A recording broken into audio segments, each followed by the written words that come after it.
Nada más hacer la corrección. Había dicho yo que era el Día Internacional de Protección de Datos hoy. No, es el domingo próximo. Y por ello, precisamente con este motivo y sobre todo porque está ya puesto en el tablero de la política nacional esta búsqueda de que pueda desaparecer los organismos autónomos, es por ello que hoy está con nosotros David Menchaca Zúñiga, el presidente de la SEGAIP, con nosotros esta tarde. Bienvenido, presidente. Esta mañana. Mira, ves, ya la costumbre. Ya no voy a llegar mañana al viernes, mi querida Erika. ¿Cómo estás? Buenos días. Bienvenido. Muchísimas gracias por la oportunidad que tengo de estar aquí con ustedes, charlar precisamente. Oye, a ver, es que nos das el pretexto perfecto para hablar de qué hacen los organismos autónomos. A ver, ¿qué es esto de la protección de datos personales? ¿Cuál es la labor que tiene la institución a tu cargo? ¿Y qué papel está cumpliendo hoy en San Luis Potosí? Claro, con mucho gusto, Erika. Miren, precisamente la naturaleza, la primera parte, dijera yo que la naturaleza jurídica y constitucional de estos órganos es un equilibrio entre poderes, es un equilibrio de decisiones entre los poderes instituidos. Esto es como una definición constitucional primaria de cómo se definen a los órganos constitucionales autónomos, ¿no?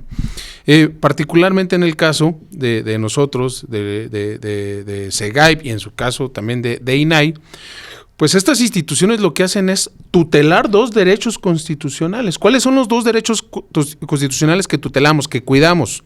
Son el acceso a la información y la protección de datos personales. Esos dos derechos inscritos en la Constitución Federal son aquellos a los que se les confiere el cuidado al INAI y en su caso a nosotros en SEGAIP San Luis Potosí. A eso nos dedicamos, a tutelar derechos constitucionales y no nada más esto. Estos derechos, el acceso a la información ha sido reconocido por la Corte como un derecho humano, un derecho fundamental. Es decir, nosotros cuidamos este derecho fundamental, garantizamos este derecho fundamental. David, es que de pronto me parece que no hay mucha memoria en la colectividad, ¿no? De lo que era antes de que existiera la SEGAIP, porque además son un órgano relativamente nuevo, ¿no? Dentro de las estructuras de organismos autónomos son un órgano relativamente nuevo. Pero lo que sucedía antes es que, por ejemplo, si los medios de comunicación queríamos saber cuánto tiempo de retraso tenía una obra que se estaba construyendo en San Luis Potosí, y podríamos poner el ejemplo, ¿no? El puente de la 71, que la gente tanto se queja. Si quisiéramos saberlo, tendríamos que ir a preguntar a la autoridad y estaríamos a expensas, los ciudadanos y los medios de comunicación, de si la autoridad nos quiere o no nos quiere decir, si quiere ser tan generoso de informarnos o no. Hoy, con el trabajo de la SEGAIP, es un camino, o digamos una garantía de que mucha información se tiene que publicar, digamos, de oficio, de manera automática en las redes sociales, en las páginas de internet de las instancias, y que si los ciudadanos tienen un tema en particular o los medios de comunicación que quieran conocer, ustedes son como esa ventana a través de la cual nos podemos asomar. Sí, desde luego, Erika.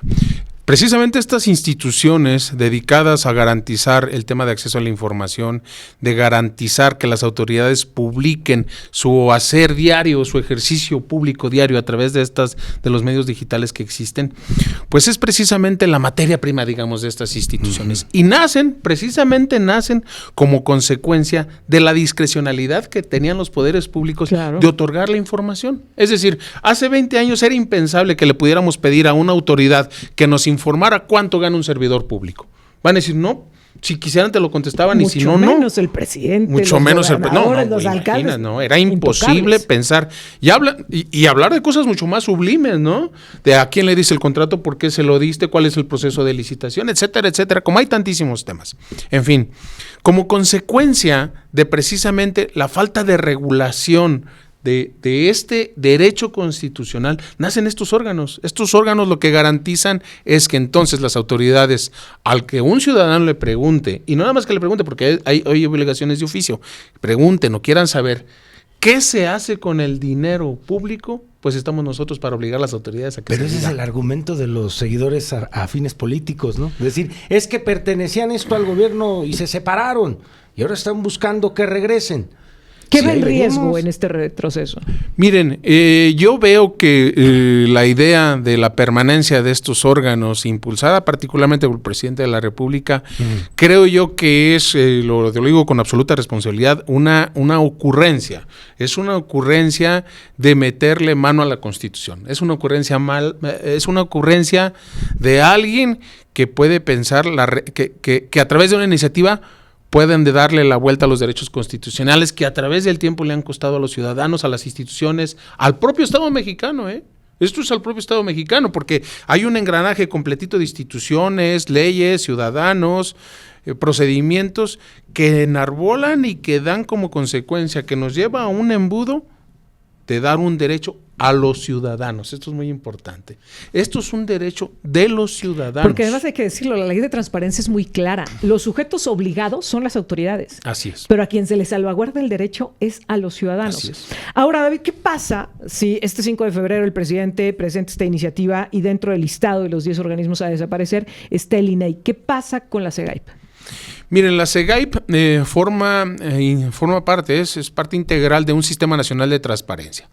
Así como el resto de los estados de la República, SEGAIP integra un sistema nacional en conjunto o enarbolado, dirigido por el INAI, el Instituto Nacional de Transparencia.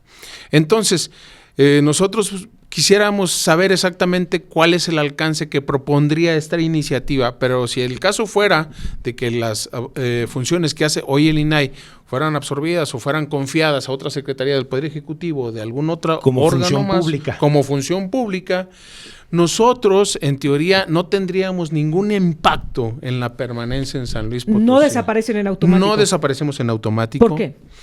Porque ¿Qué nosotros... sustento legal tendrían para existir? La SEGAIP tiene un marco regulatorio propio, la Constitución local y la ley local y todas las leyes que giran alrededor, las leyes periféricas que le dan vida a la SEGAIP, tendrían que modificarse. Es decir, esa iniciativa tendría que pasar por el Congreso del Estado para que se modificara la Constitución local. Y que la reformen los diputados locales. Y que la reformen los diputados locales. Pero miren, ustedes saben que un procedimiento de reforma constitucional no es sencillo. Tiene que pasar por la mitad de las legislaturas o, en su caso, por la mitad de los cabildos. Entonces, aún así, con que fuera presentada, tendría que contar con la mayoría calificada, tendría que contar con la mayoría de los estados o, en su caso, de los ayuntamientos. Entonces, no es nada sencillo reformar la Constitución para todos, pero en este tema en particular no lo creo. Ahora, una cosa es extinguirlo desde lo constitucional y otra cosa es ahorcarlos desde lo presupuestario, que también sabemos que está sucediendo no solo a nivel nacional, sino también en el Estado. Sí, efectivamente, nosotros por ahí este año recibimos o vamos a recibir 25 millones de pesos aproximadamente para la operación de la institución.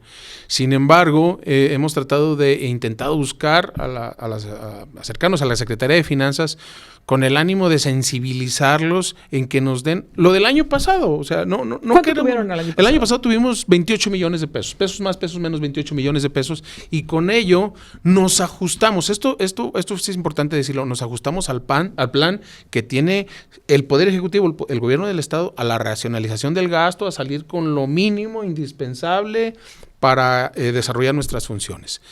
Queremos, le apuntamos, deseamos que este año sea exactamente lo mismo, que sea, no ya que nos aumente. Ni siquiera pedir el alza inflacionaria. Ni siquiera pedir el alza inflacionaria, y de ahí hay muchas cosas, porque también, pues nosotros tenemos una plantilla de trabajadores que obviamente sufren la consecuencia de esto también, desde luego, como pero todo, a ver, ¿no? es que esta parte es fundamental, porque no solo estamos hablando de que no les vas a poder ajustar el sueldo, como se marca, sino que además, pues, ¿cómo le vas a hacer para poder cumplir con las responsabilidades si tienes menos presupuesto que el del año pasado? Claro, además de ello nos obligaría prácticamente a deshacer una media estructura de la institución, y que con ello se llevan los programas en la mano. Esto es importante decirlo. No es que tengamos que despedir gente y tengamos en esto un ahorro, sino que esa gente hace funciones estructurales para la institución. Pero es que eso es lo que se ha vendido, que entre menos gente se hacen mejor, se hace más eficiente. Es más eficiente y tenemos más ahorro.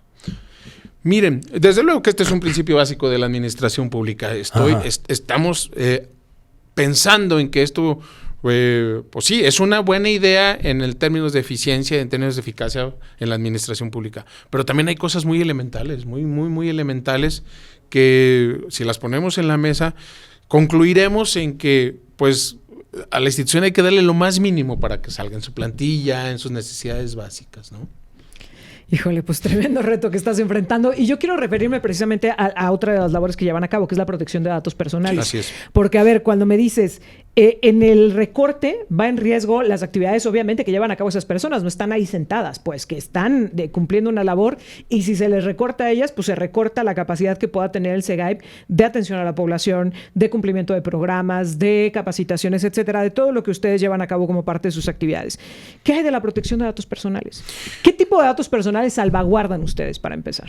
Miren, todos los datos personales que se depositen en una autoridad para ser tratados deben de gozar un aviso de privacidad. ¿Qué quiere decir esto? Debe de hacerse responsable que a quien le depositemos nuestros datos haga el uso adecuado que se establece en un documento. Pongamos ejemplos bien ello. claros. Yo fui a actualizar mi INE y di todos mis datos.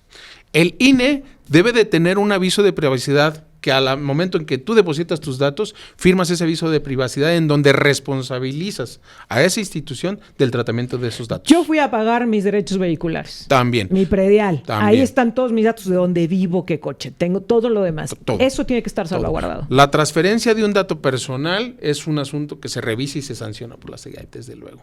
La Y transferencia ahora de los datos biométricos. Sí, claro, por supuesto. Están incluidos los datos biométricos en el tema de los datos personales. Y ahora, esto tiene mucha trascendencia porque en algún momento las votaciones las hacía la Secretaría de Gobernación Nacional, antes de la del 88. Bueno, la del 88 se hizo con la Secretaría de Gobernación y el principal reclamo fue que ya no vuelva a hacer las elecciones el gobierno.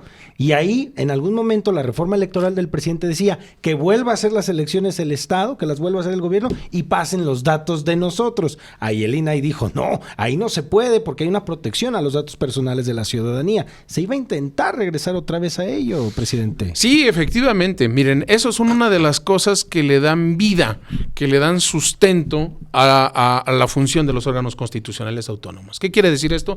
La independencia frente a los poderes. Es decir, esta independencia con la que goza el INAI, con la que gozan todos los órganos autónomos, permite estar a la estatura de los poderes instituidos para exigirle que cumplan con un derecho de la ciudadanía. Pero antes, como estaban dentro de estas instituciones, pues era imposible que tú le pudieras decir a tu jefe, cumple con un derecho. Claro. Pues si es tu jefe, si dependes orgánicamente de él, pues evidentemente esto era insostenible, no nos llevamos a ningún pases lado. los datos personales de la gente a los partidos políticos, ¿no? ¿Qué pasaba? Claro. Por ejemplo, la gente tal vez no lo recuerda, pero muchas de las campañas electorales se hacían a través de la difusión de los datos personales, como el teléfono, la dirección, etcétera. Iban y específicamente podían buscar a las personas porque tenían toda esta información a la INE, mano. ¿no? Sí, claro, claro, los cines, claro. bueno, eran como las tarjetas Pokémon, ¿no? Andaban Sí. rondando por todos los partidos políticos. Hoy esto está salvaguardado. ¿Cuáles son los riesgos de que no se salvaguarden de manera correcta los datos personales? Pues miren, cualquier persona puede acudir a los mecanismos de revisión de los derechos ARCO, que son los derechos precisamente que son los derechos que protegen a los datos personales, es acceso, rectificación, conservación, oposición, en donde cualquier ciudadano que se acerque, que a través de los mecanismos que tenemos, revise la violación de precisamente el marco regulatorio de los derechos personales, pues va a desembocar en una sanción, desde luego. Hablando de los partidos políticos, hoy, en este momento que es un año electoral, pues desde luego que también es un tema que va a estar ahí en medio para que los partidos políticos observen que tienen que tener un cuidado en el tratamiento de sus datos personales. Sí, claro. Ya les mandamos un exhorto en esta semana precisamente a los partidos políticos en donde inscribimos, subrayamos la importancia que tiene para nosotros y obviamente para los ciudadanos la protección de sus datos personales depositados para un ejercicio de Sí, que luego de pasaba, poder ¿no? político. Insisto, no es que lo estemos inventando, es que sucedía. La gente decía, yo llené un formulario y presenté una copia de mi INE para una despensa y de pronto estaba afiliada al partido, ¿no? Exacto. En el poder. Claro, Curiosamente, claro, desde allá luego. aparecían. Ahora, ¿cómo van a conmemorar este Día Internacional de la Protección de Datos? 28 de enero. Sí, miren, precisamente el día de mañana, Erika, y aprovecho para hacer la invitación a todas las personas que nos escuchan, que nos ven. El día de mañana, a las 11 de la mañana, en las redes sociales de SEGAIP, vamos a transmitir una conferencia de un doctor colombiano que se llama Nelson Remolina. Él fue presidente de la Red Iberoamericana de Protección de Datos Personales. A las 11 de la mañana nos va a dar una charla precisamente de ciberseguridad, de inteligencia artificial, de protección de datos personales. Uy, qué tema es, ¿eh? Sí. Entonces o sea, nos antoja para que estar muy interesante. Lo vamos a hacer precisamente conmemorando este día. Y pues los invitamos a que nos sigan, los Claro. invitamos a que esto tenga una amplia difusión para que los ciudadanos también sepan que tienen este derecho, que tienen este derecho a la mano y que nosotros cuidamos de ese derecho. 11 de la mañana. 11 de la mañana, las redes SEGAIP. sociales de SEGAIP, y cualquier duda que se genere con esto a través del día, ya saben, están los teléfonos y abiertos para cualquier duda. David Menchaca, presidente de la SEGAIP, te agradezco mucho que hayas estado con nosotros esta Gracias, mañana. muchísimas gracias por la invitación. Gracias, presidente. Y los invito a que nos puedan seguir el día de mañana con esta charla. Y que si me lo permiten, nada más para concluir, claro. el año pasado precisamente SEGAIP formó parte como Estado miembro, fue aceptado como Estado miembro de la Red Iberoamericana de Protección de Datos Personales. Esto quiere decir que ya San Luis Potosí, a través de la SEGAIP, tiene derecho de voz y voto para las políticas públicas del tratamiento de los datos personales en los Estados miembros. Son primordiales, Claro, ¿eh? sí, claro. Primordiales. Claro, pues esto nace a consecuencia de la incorporación del Convenio 108 del Consejo de Europa para la protección de datos personales. Bueno, Muy bien. pero hay quien dice, no sirven para nada. No, ¿cómo no? Bueno. Por supuesto que sí. Te agradezco mucho. Al contrario, David. muchísimas Seguimos en gracias, comunicación. Erika, Muy muchísimas buenos gracias. días. Altavox.